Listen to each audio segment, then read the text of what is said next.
नमस्कार BP news में आप सभी दोस्तों का एक बार फिर से बहुत बहुत स्वागत है। दोस्तों आ चुके हैं 5 सितंबर जो बड़ी खबरें निकल के आ रही फटाफटी की कर जाने के, लेकिन उससे पहले छोटा सा निवेदन, अगर आपने चैनल को अभी तक सब्सक्राइब नहीं किया तो प्लीज़ सब्सक्राइब की लाल बटन दबाकर चैनल को सब्सक्राइब करें। पहली और हम जो बड़ी खबर निकल के आ रही, समाजवादी पार्टी के राष्ट्रीय अध्यक्ष अखिलेश यादव अब यूपी में एक नया प्रदेश अध्यक्ष देने जा रहे हैं। जी हाँ, हम आपको बता दें कि 2019 के लोकसभा चुनाव के बाद से ही बसपा से गठबंधन टूटने के बावजूद सपा को कई सीटों पर हार का सामना करना पड़ा था। चुनाव में अखिलेश यादव के परिवार के सदस्य अपनी सांसदी गंवा बैठे थे। पार्टी अपनी परंपरागत सीटों पर चुनाव हार गई थी। यूपी में होने वाले विधानसभा उपचुनाव से पहले समाजवादी पार्टी और बहुजन समाज पार्टी का गठबंधन भी टूटा है। हाल ही में सपा ने उत्तर प्रदेश अध्यक्ष नरेश उत्तम पटेल को छोड़कर बाकी सभी इकाइयां भंग कर दी। अब जो सूत्रों के हवाले से बड़ी खबर निकल के आ रही है, सपा अपने प्रदेश अध्यक्ष को भी बदल सकती है। हाल ही में सपा के 3 राज्यसभा सांसद टूटकर भाजपा में एंट्री कर गए। इसके बाद सपा अध्यक्ष अखिलेश यादव ने शक्ति दिखाते हुए प्रदेश की सभी इकाइयों को भंग कर दिया। हालांकि उस समय प्रदेश अध्यक्ष नरेश उत्तम पटेल की कुर्सी सलामत रही, लेकिन अब चर्चा जो चल रही है कि नरेश उत्तम पटेल की जगह किसी दिग्गज नेता और धाकड़ नेता को प्रदेश अध्यक्ष की कमान सौंपी जा सकती है। इसके बदले में नरेश उत्तम पटेल को संगठन में कोई काम दिया जा सकता है। राजनीतिक गलियारों में चर्चा है कि सपा अध्यक्ष अखिलेश यादव पूर्व सांसद बदायूं से धर्मेंद्र यादव को सपा का प्रदेश अध्यक्ष बनाने के मूड में है। माना जा रहा है कि जल्द ही उनके नाम का ऐलान हो सकता है। लोकसभा चुनाव में धर्मेंद्र यादव की हार का कारण कुछ करीबियों को माना जा रहा था। बताया जा रहा है कि सोशल मीडिया पर काफी एक्टिव है। माना जा रहा है कि धर्मेंद्र यादव के नाम के ऐलान के बाद ऐसे नेता सक्रिय हो जाएंगे। इस बारे में जब पूर्व सांसद धर्मेंद्र यादव से बात की गई तो उन्होंने ऐसी कुछ भी स्थिति होने से फिलहाल इनकार किया है। उन्होंने कहा है कि इसमें भी कोई सच्चाई नहीं है। लेकिन जो बड़ी खबर अंदर खाने से निकल के आ रही हो वही कि अब सपा अध्यक्ष अखिलेश यादव अब ओवरहालिंग करने में पूरी तरीके से सपा को जुटे हैं। ऐसे में अब नए प्रदेश अध्यक्ष वो दे सकते हैं। लगातार कई नेता पार्टी का छोड़ने का काम कर रहे हैं। ऐसे में पार्टी में नया जोश एक युवा व्यक्ति ही दे सकता है। ऐसे में धर्मेंद्र यादव के नाम पर मुहर लगना कहीं न कहीं पार्टी में एक नई ऊर्जा पैदा होने वाली है। फिलहाल आप कमेंट के माध्यम से अपनी राय देना ना भूलें कि धर्मेंद्र यादव के प्रदेश अध्यक्ष होने को लेकर आप किस तरीके से देखते हैं, ये ठीक होगा या फिर नहीं। कमेंट के माध्यम से अपनी राय देना ना भूलें। फिलहाल चलते हैं अगली बड़ी खबर जो कि निकल के आ रही है। किसानों ने गन्ना भवन में की है चढ़ाई और कहा है कि हम जब तक नहीं हटेंगे जब तक हमारी मांगे पूरी नहीं हो जाती है। जी हाँ, मेरठ गन्ना किसानों ने बुधवार को भुगतान की मांग को लेकर गन्ना भवन का घेराव किया है। उन्होंने चेतावनी दी कि हम तब तक यहां से नहीं हटने वाले हैं जब तक गन्ना का भुगतान नहीं मिलता है। गन्ना भवन परिसर में ही किसान धरने पर बैठ गए हैं। यहीं पर उन्होंने भट्टी भी जला ली है। उन्होंने मांग की है कि तब तक गन्ने का भुगतान नहीं मिलता ये यहीं पर सोएंगे, यहीं पर खाएंगे, यहीं पर रहेंगे और यही 24 घंटे धरना दिए रहेंगे। बुधवार को किनौनी किसान संघर्ष समिति के नेतृत्व में किसान गन्ना भवन ऑफिसर परिसर में धरने पर बैठ गए। उनका कहना है कि सरकार द्वारा बकाया गया भुगतान का अल्टीमेटम खत्म होने के बाद भी बकायेदार शुगर मिलों के खिलाफ कार्रवाई नहीं की जा रही है। इससे किसानों में आक्रोश है। किसानों का कहना है कि पिछले पेराई सत्र में मंडल की शुगर मिल पर अभी भी करीब 1500 करोड़ रुपए का बकाया है। सरकार ने शुगर मिलों को 31 अगस्त तक का समय दिया था, लेकिन शुगर मिलों ने इस पर अमल नहीं किया। किसानों ने चेतावनी दी है कि अब जब तक वो भुगतान नहीं मिलता तब तक वो धरने से नहीं उठने वाले हैं। तो कहीं न कहीं जिस तरीके से योगी सरकार हो या फिर मोदी सरकार गन्ना किसानों के नाम पर राजनीति करके सत्ता में आए, लेकिन गन्ना किसानों की अभी भी हालत सही नहीं हुई है। चलते हैं अगली बड़ी खबर। इलाहाबाद विश्वविद्यालय के दीक्षांत समारोह से पहले कैंपस का माहौल गर्म, भारी हंगामे के बीच हुआ छात्र नेताओं की गिरफ्तारी। जी हाँ, इलाहाबाद विश्वविद्यालय में दीक्षांत समारोह से पहले गहमा गहमी शुरू हो गई है। छात्र संघ बहाली की मांग को लेकर 31वें दिन धरने पर बैठे छात्र नेताओं को भारी हंगामे के बीच पुलिस प्रशासन ने गिरफ्तार कर लिया। विश्वविद्यालय में छात्र संघ बहाली सहित अन्य मुद्दों को लेकर विश्वविद्यालय के निवर्तमान उपाध्यक्ष अखिलेश यादव के नेतृत्व में 31 दिनों से धरना प्रदर्शन चल रहा है, जिसमें सभी छात्र एक संगठन एकजुट होकर छात्र संगठन मोर्चा के बैनर तले धरना प्रदर्शन कर रहे हैं।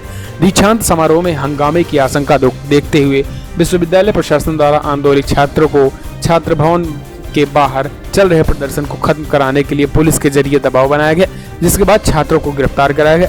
दरअसल छात्र नेताओं ने ऐलान किया कि दीक्षांत समारोह में आ रहे मुख्य अतिथि नोबेल पुरस्कार विजेता कैलाश सत्यार्थी के सामने अपनी मांग रखेंगे। लोकतंत्र को जिंदा रखने और छात्र न्याय दिलाने के लिए कैलाश सत्यार्थी को हमारी बात सुननी ही होगी। हम आपको बता दें कि जिस तरीके से लगातार प्रदर्शन चल रहा है, बावजूद इसके योगी सरकार के कानों में जो नहीं रेंग रहा है।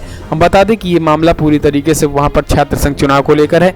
यहाँ पर केंद्र सरकार और योगी सरकार प्रशासन ने मिलकर पूरी तरीके से इलाहाबाद विश्वविद्यालय में छात्र संघ का चुनाव ही बंद करवा दिया है। फिलहाल चलते हैं अगली बड़ी खबर जो कि निकल के आ रही है। सपा के गढ़ में अखिलेश यादव के ड्रीम प्रोजेक्ट का नाम बदलने जा रही है योगी सरकार।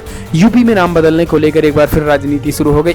इस बार अखिलेश यादव के गृह जनपद के इटावा सफारी पार्क का नाम बदलकर लायन सफारी करने की तैयारी में है। भारतीय जनता पार्टी के इटावा से सांसद रामाशंकर कठेरिया ने मुख्यमंत्री योगी आदित्यनाथ को पत्र लिखकर अटल लायन सफारी किए जाने की मांग की है। भाजपा सांसद की इस मांग पर समाजवादी पार्टी ने नाराजगी जताई है। यूपी में भारतीय जनता पार्टी की सरकार बनने के बाद कई शहरों और भवनों के नाम बदल दिए गए हैं। सरकार ने पंडित दीनदयाल उपाध्याय के नाम मुगलसराय रेलवे स्टेशन का नाम बदल दिया गया था। उसके बाद से लगातार स्टेशनों का नाम बदलने का काम और स्टेडियम का भी नाम बदलने का काम किया गया था। फिलहाल चलते हैं अगली बड़ी खबर। पूर्व बसपा विधायक पूजा पाल के खिलाफ सीबीआई ने दर्ज की हत्या का मुकदमा, बढ़ी मुश्किलें। जी हां, सीबीआई मुख्यालय लखनऊ की विशेष अपराध शाखा ने प्रयागराज में 3 साल पहले हुए एक हत्याकांड के मामले में पूर्व बसपा विधायक पूजा पाल और उनके भाई राजू पाल समेत 7 लोगों के खिलाफ मुकदमा दर्ज कर लिया है। ये मुकदमा सीबीआई लखनऊ के स्पेशल क्राइम ब्यूरो ने दर्ज किया है। शहर के धूमनगंज थाना क्षेत्र के रहने वाले ललित वर्मा नाम के व्यक्ति की गोली मारकर हत्या कर दी गई थी। आपको बता दें कि हत्या 3 फरवरी 2016 को प्रयागराज के सिविल लाइन इलाके में बीएसएनएल ऑफिस के पास हुई थी। इस मामले में मृतक के पिता विनोद कुमार ने सिविल लाइन थाने में एफआईआर दर्ज कराई थी। उनकी जमीन को लेकर तत्कालीन शहर पश्चिमी की विधायक पूजा पाल और उनके करीबियों से जमीन की रंजिश चल रही थी। इस विवाद में पूजा पाल के इशारे पर कुछ लोगों ने उनके बेटे वीरेंद्र ललित और उनके दोस्त विक्रम पर ताबड़तोड़ फायरिंग की थी। इससे ललित वर्मा की मौत हो गई थी। हाईकोर्ट ने 24 नवंबर 2017 को इस हत्याकांड की सीबीआई जांच कराने का आदेश प्रदेश सरकार को दिया था।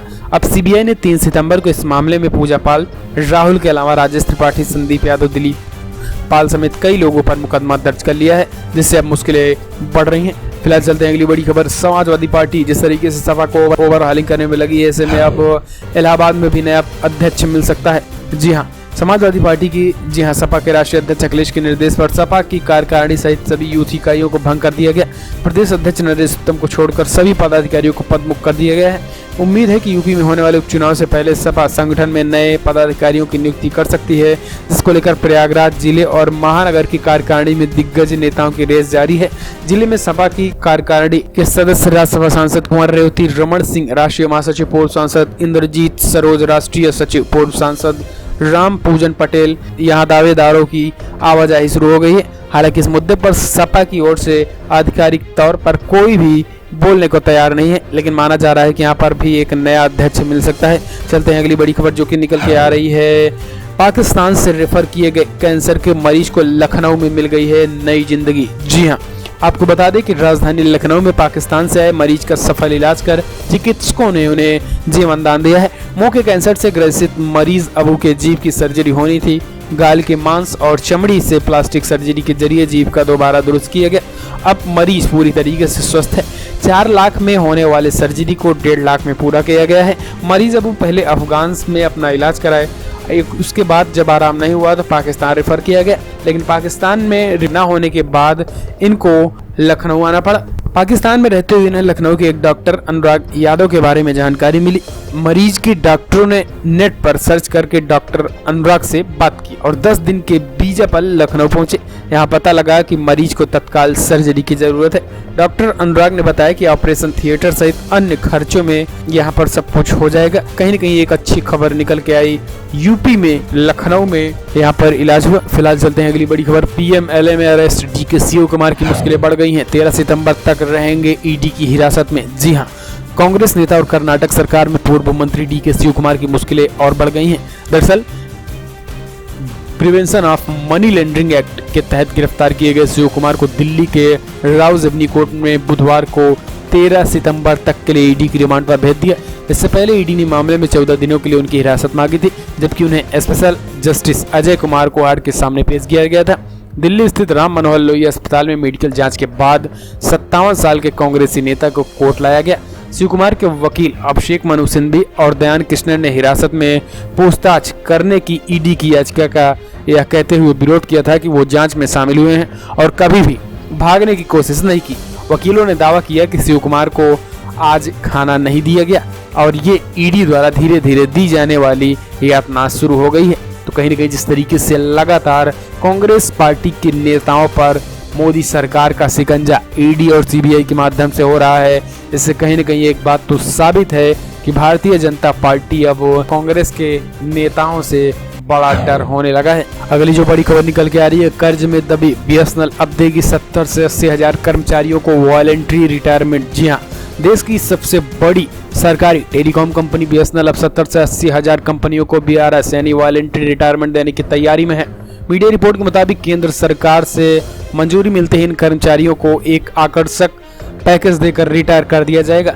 अंग्रेजी के बिजनेस अखबार इकोनॉमिक टाइम्स को दिए गए एक इंटरव्यू में बीएसएनएल के चेयरमैन प्रवीण कुमार पुरवार से ये बात कही गई। इन्होंने कहा कि बीएसएनएल से बहुत कर्मचारी हैं, यदि 60 से 70 हजार भी बीआरएस लेते हैं तो 1 लाख कर्मचारी बचेंगे। आपको बता दें कि बीएसएनएल पर लगभग 15,000 करोड़ रुपए का कर्ज है। वीणा कुमार पुरवार ने बताया कि जमीन लीज और रेट पर देकर अतिरिक्त कमाई कर रहे हैं। अभी हम 200 करोड़ रुपए के राजस्व की उम्मीद कर रहे हैं, इसे आसानी से 1000 करोड़ रुपए तक बढ़ाया जा सकता है। अगले 12 से 15 महीने में इस पर जोर देना है। तो कहीं ना कहीं अब जिस तरीके से बीआरएस देने की सरकार मोड बना रही है, इसे माना जा रहा है कि सरकार पर और लाल। आज की बड़ी खबर में दोस्तों इतना ही। वीडियो पसंद आया तो लाइक करें, शेयर करें, कमेंट के माध्यम से अपनी राय देना ना भूलें। चैनल अभी सब्सक्राइब करें।